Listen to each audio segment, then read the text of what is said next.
Hello friends, welcome to literary fan. दोस्तों, आज हम फ्रांसिस बेकन के फेमस एस्से ऑफ ट्रूथ को डिटेल में अंडरस्टैंड करेंगे। ऑफ ट्रूथ इंग्लिश लिटरेचर का एक क्लासिक फिलोसफिकल एस्से है जो बेकन एस्सेस कलेक्शन का फर्स्ट एस्से है। दोस्तों, ये एस्से पहली बार 1597 में पब्लिश हुआ था। बाद में 1612 और 1625 एडिशन में फ्रांसिस बेकन ने इसे रिवाइज और एक्सपेंड किया। दोस्तों, इस एस्से में बेकन एक फंडामेंटल क्वेश्चन रेज करते हैं। वो पूछते हैं व्हाट इज ट्रूथ। दोस्तों, एस्से की ओपनिंग पोंटियस पायलट के famous question what is truth से होती है। बेकन एक्सप्लेन करते हैं कि ह्यूमन बींग्स अक्सर ट्रूथ को जानते हुए भी लाइज, इमेजिनेशन, इल्यूजन और फॉल्सहुड की तरफ अट्रैक्ट होते हैं क्योंकि उन्हें उनमें टेम्पररी प्लेजर मिलता है। दोस्तों, बेकन के अकॉर्डिंग ट्रूथ केवल एक मोरल वर्चू नहीं है बल्कि नॉलेज, विजडम, रीजन और स्पिरिचुअल लाइफ की फाउंडेशन है। दोस्तों, उनका मानना है कि ट्रूथ मनुष्य को पीस, कॉन्फिडेंस, स्टेबिलिटी और इनर सेटिस्फैक्शन प्रदान करती है, जबकि फॉल्सहुड जीवन में कंफ्यूजन, डिसेप्शन और मोरल वीकनेस पैदा करती है। अपने आइडियाज को प्रूव करने के लिए बेकन फिलोसफी, रिलीजन, हिस्ट्री और क्लासिकल रेफरेंसेस का प्रभावशाली यूज करते हैं। इसलिए ऑफ ट्रूथ को फिलोसफिकल, मोरल और डिडैक्टिक ऐसे माना जाता है।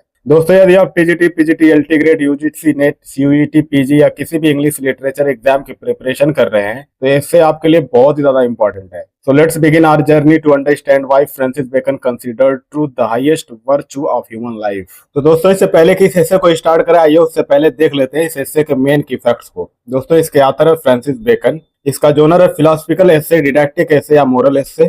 पहली बार इसको पब्लिश करा गया 1597 में। इसका रिवाइज्ड एडिशन था 1612 और 1625 में। Essay collection of Bacon's essays are counsel, civil and moral. Position in the collection की बात करें, of truth Bacon's essays of first essay है। इसका सेंट्रल थीम है truth is the highest virtue of human life. Opening reference की बात करें तो पोंटियस पायलट का famous question what is truth है। मेन मैसेज की बात करें तो ह्यूमन बींग्स अक्सर ट्रूथ की बजाय लाइज, इमेजिनेशन और फॉल्सहुड को प्रीफर करते हैं, लेकिन रियल हैप्पीनेस केवल ट्रूथ से ही मिलती है। वहीं बात करें बेकन्स व्यूज की, truth gives knowledge, wisdom, peace, confidence and inner satisfaction. वहीं बात करें फॉल्सहुड की, falsehood creates deception, confusion and moral weakness। Sources used philosophy, religion, history and classical references। वहीं बात करें राइटिंग स्टाइल की तो ये concise, aphoristic, logical, persuasive and intellectual. वहीं इसके लिटरेरी फीचर्स हैं biblical illusions, classical illusions, metaphors, imagery and analogies.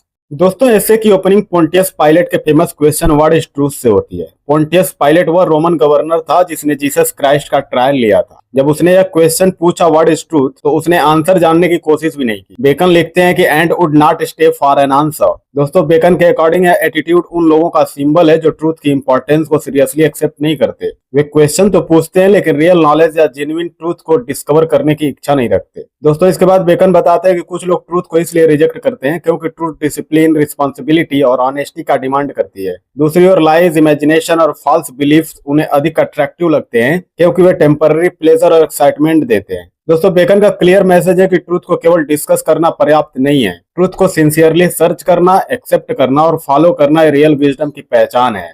दोस्तों, टेक्स्ट 2 में फ्रांसिस बेकन एक बहुत इंपॉर्टेंट साइकोलॉजिकल आइडिया एक्सप्लेन करते हैं। उनका कहना है कि ह्यूमन बींग्स अक्सर ट्रूथ से अधिक लाइज, इमेजिनेशन, फिक्शन और फॉल्सहुड को पसंद करते हैं। इसका रीजन यह नहीं कि उन्हें हमेशा ट्रूथ पता नहीं होता, बल्कि इसलिए कि लाइज कई बार लाइफ को अधिक इंटरेस्टिंग, एक्साइटिंग और प्लीजेंट बना देती है। दोस्तों, बेकन कहते हैं कि अगर vain opinions, false hopes, flattering beliefs और इमेजिनरी आइडियाज लोगों के माइंड से हटा दिए जाएं तो बहुत से लोग सैड, डिसअपॉइंटेड और एम्पैथी महसूस करेंगे। दोस्तों, इसका मतलब यह है कि कई लोग इल्यूजन में जीना पसंद करते हैं क्योंकि वह उन्हें टेम्पररी हैप्पीनेस देता है, लेकिन बेकन क्लियर करते हैं कि यह टेम्पोररी प्लेजर वास्तविक हैप्पीनेस नहीं है। ट्रूथ कभी कभी कठिन और अनप्लीजेंट लग सकती है लेकिन वही लास्टिंग पीस, विजडम और रियल सेटिस्फैक्शन देती है। वहीं दूसरी ओर फॉल्सहुड केवल थोड़े समय के लिए आनंद देती है और अंत में डिसेप्शन तथा कंफ्यूजन का कारण बनती है। इसलिए बेकन का मैसेज है कि वाइज पीपल को टेम्पररी प्लेजर ऑफ लाइफ की बजाय परमानेंट वैल्यू ऑफ ट्रूथ को चूज करना चाहिए।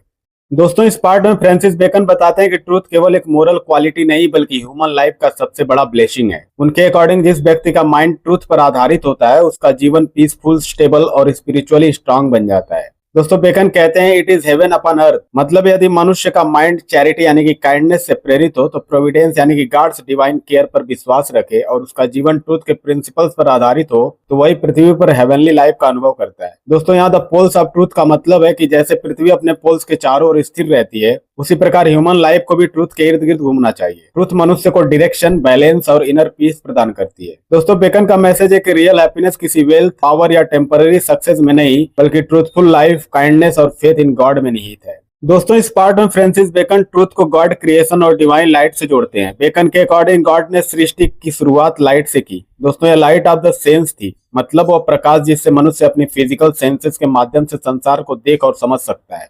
इसके बाद गॉड ने मनुष्य को लाइट ऑफ रीजन प्रदान की। इसका मतलब है इंटेलिजेंस, विजडम और पावर ऑफ थिंकिंग, जिससे मनुष्य सही और गलत, ट्रूथ और फॉल्सूज में अंतर पैदा कर सकता है। दोस्तों बेकन आगे कहते हैं कि गॉड सबाथ वर्क आज भी जारी है। इसका मतलब है कि गॉड लगातार अपने होली स्पिरिट के माध्यम से मनुष्य के माइंड को इनलाइटन करते हैं और उसे ट्रूथ की ओर गाइड करते हैं, और यही इल्यूमिनेशन ऑफ हिज स्पिरिट है। दोस्तों इस प्रकार बेकन यह प्रूव करते हैं कि ट्रूथ केवल ह्यूमन इन्वेंशन नहीं है बल्कि डिवाइन गिफ्ट है। इसलिए ट्रूथ का सम्मान करना, उसे अपनाना वास्तव में गॉड्स विजडम का सम्मान करना है। दोस्तों इस टेक्स्ट में फ्रांसिस बेकन ट्रूथ की इंपॉर्टेंस को सिविल लाइफ, बिजनेस, सोसाइटी और ह्यूमन रिलेशनशिप्स के कॉन्टेक्स्ट में एक्सप्लेन करते हैं। बेकन के according clear and round dealing का मतलब है ऑनेस्ट, स्ट्रेट फॉरवर्ड, फेयर और ट्रांसपेरेंट बिहेवियर। दोस्तों यही क्वालिटी मैंस नेचर का सबसे बड़ा ऑनर है। बेकन कहते हैं कि एक ट्रूथफुल पर्सन हमेशा ट्रस्ट, रेस्पेक्ट और गुड रेपुटेशन अर्न करता है। सोसाइटी में ऑनेस्टी लोगों के बीच कॉन्फिडेंस और स्ट्रॉन्ग रिलेशनशिप्स बिल्ड करती है। इसलिए ट्रूथ किसी भी सिविलाइज्ड सोसाइटी की फाउंडेशन है।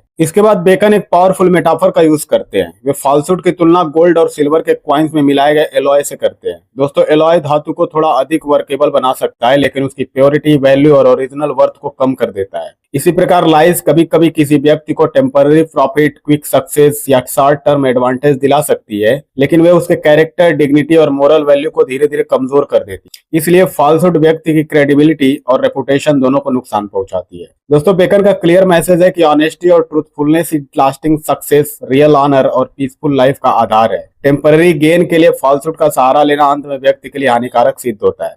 दोस्तों बेकन के according honesty man's greatest honour है, जबकि फॉल्सूट टेम्पररी बेनिफिट तो देती है लेकिन अंत में कैरेक्टर, रेपुटेशन और मोरल वैल्यू को कम कर देती है। दोस्तों इस टेक्स्ट में फ्रांसिस बेकन बताते हैं कि फॉल्सूट चाहे कुछ समय के लिए प्रॉफिट, सक्सेस या एडवांटेज दे दे, लेकिन वो कभी भी ह्यूमन नेचर की हाईएस्ट डिग्निटी तक नहीं पहुंचा सकती। बेकन के अकॉर्डिंग मैंस हाईएस्ट नेचर तभी प्रकट होती है जब उसका माइंड चैरिटी यानी कि काइंडनेस से प्रेरित हो, प्रोविडेंस यानी गॉड्स डिवाइन केयर पर विश्वास रखे और उसका जीवन ट्रूथ के प्रिंसिपल्स पर आधारित हो। दोस्तों यही एक नॉबल और वर्चुअस लाइफ की पहचान है। इसके बाद बेकन कहते हैं कि no vice does so cover a man with shame as to be found false and perfidious. दोस्तों यहाँ परफिडियस का मतलब है ट्रीचरस, डिसऑनेस्ट या बिट्रेयर। बेकन का क्लियर मत है कि फॉल्सूट और बिट्रेयल से बड़ा कोई मोरल वाइस नहीं है, क्योंकि जब किसी व्यक्ति का लाई या डिसऑनेस्टी सामने आ जाती है तो अपना ट्रस्ट, ऑनर और रेपुटेशन खो देता है। दोस्तों बेकन का मैसेज है कि टेम्पररी गेन कभी भी लास्टिंग ऑनर का सब्स्टिट्यूट नहीं हो सकता। ट्रूथफुलनेस व्यक्ति को रेस्पेक्ट, डिग्निटी और इनर पीस देती है, जबकि फॉल्सूट अंततः सेम, डिसग्रेस और लॉस ऑफ कैरेक्टर का वजह बनती है। दोस्तों बेकन के अकॉर्डिंग फॉल्सूट टेम्पररी बेनिफिट दे सकती है, लेकिन अंत में वही व्यक्ति सबसे अधिक सेम, डिसऑनर और लॉस ऑफ रेपुटेशन का सामना करता है, जबकि ट्रूथ रियल ऑनर और लास्टिंग रेस्पेक्ट प्रदान करती है।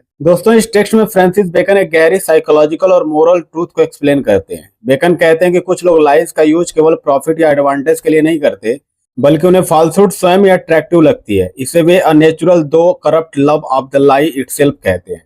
दोस्तों बेकन के अकॉर्डिंग ह्यूमन नेचर में कभी कभी क्यूरियोसिटी, इमेजिनेशन और फैंटेसी की ऐसी प्रवृत्ति होती है कि लोग ट्रूथ की अपेक्षा फिक्शन, इल्यूजन और फॉल्स स्टोरीज को अधिक इंटरेस्टिंग समझते हैं। यह अट्रैक्शन स्वाभाविक यानी कि नेचुरल तो हो सकता है, लेकिन मोरली करप्ट है, क्योंकि यह मनुष्य को ट्रूथ से दूर ले जाता है। दोस्तों बेकन बताते हैं कि लाइज स्टार्टिंग में प्लेजेंट, इंटरटेनिंग और एक्साइटिंग लग सकती हैं, लेकिन धीरे धीरे वे जजमेंट, कैरेक्टर और मोरल वैल्यूज को कमजोर कर देती हैं। जब व्यक्ति फॉल्सूट का आदी हो जाता है तो उसके लिए ट्रूथ को स्वीकार करना कठिन हो जाता है। इसलिए बेकन का क्लियर मैसेज है कि वाइज पीपल को ट्रूथ से प्रेम करना चाहिए, न कि फॉल्सूट से। ट्रूथ ही नॉलेज, विजडम, ऑनर और लास्टिंग हैप्पीनेस का मार्ग है, जबकि लाइज अंत में कंफ्यूजन, डिसेप्शन और मोरल डिक्लाइन का कारण बनती है। दोस्तों बेकन के अकॉर्डिंग फॉल्सूट के प्रति अट्रैक्शन ह्यूमन नेचर की एक करप्ट टेंडेंसी है, जबकि ट्रूथ से प्रेम रियल विजडम, ऑनर और लास्टिंग हैप्पीनेस की पहचान है। दोस्तों ये लास्ट टेक्स्ट पूरे एस्से का कंक्लूजन है और फ्रांसिस बेकन के फिलॉसफी का सबसे इंपॉर्टेंट पार्ट माना जाता है। यहाँ बेकन बताते हैं कि ट्रूथ केवल जानने की चीज नहीं है, बल्कि उसे सर्च, अंडरस्टैंड, बिलीव और प्रैक्टिस भी करना चाहिए।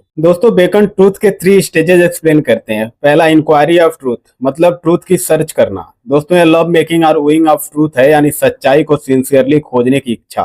वहीं दूसरा है नॉलेज ऑफ ट्रूथ, मतलब ट्रूथ को जानना और समझना। जब व्यक्ति ट्रूथ को अंडरस्टैंड कर लेता है तब वो उसके जीवन में उपस्थित प्रेजेंस ऑफ ट्रूथ हो जाती है। वहीं तीसरा है बिलीफ ऑफ ट्रूथ, मतलब ट्रूथ पर विश्वास करना, उसे अपने डेली लाइफ में फॉलो करना। दोस्तों बेकन कहते हैं कि यही एंजॉयिंग ऑफ ट्रूथ है, क्योंकि रियल हैप्पीनेस केवल ट्रूथफुल लाइफ से मिलती है। दोस्तों लास्ट में बेकन कंक्लूजन देते हैं कि truth is the sovereign good of human nature है। दोस्तों यहाँ सॉवरेन गुड का मतलब है कि the highest good, the greatest blessing या द सुप्रीम वर्च्यू। उनके अकॉर्डिंग ट्रूथ मनुष्य को विजडम, पीस, ऑनर, कॉन्फिडेंस और स्पिरिचुअल सेटिस्फैक्शन प्रदान करती है। इस प्रकार ऑफ ट्रूथ एस्से का अंतिम संदेश यह है कि ह्यूमन लाइफ की सबसे बड़ी उपलब्धि ट्रूथ को सर्च, नो, बिलीव और लीव करना है। दोस्तों बेकन के अकॉर्डिंग ट्रूथ को सर्च करना, अंडरस्टैंड करना और लाइफ में फॉलो करना ही ह्यूमन नेचर का हाईएस्ट गुड है, क्योंकि यही रियल विजडम, पीस और लास्टिंग हैप्पीनेस का सोर्स है। तो दोस्तों अगर आपको ये वीडियो पसंद आई हो तो इसको लाइक, शेयर और सब्सक्राइब करना मत भूलिएगा। Thank you so much.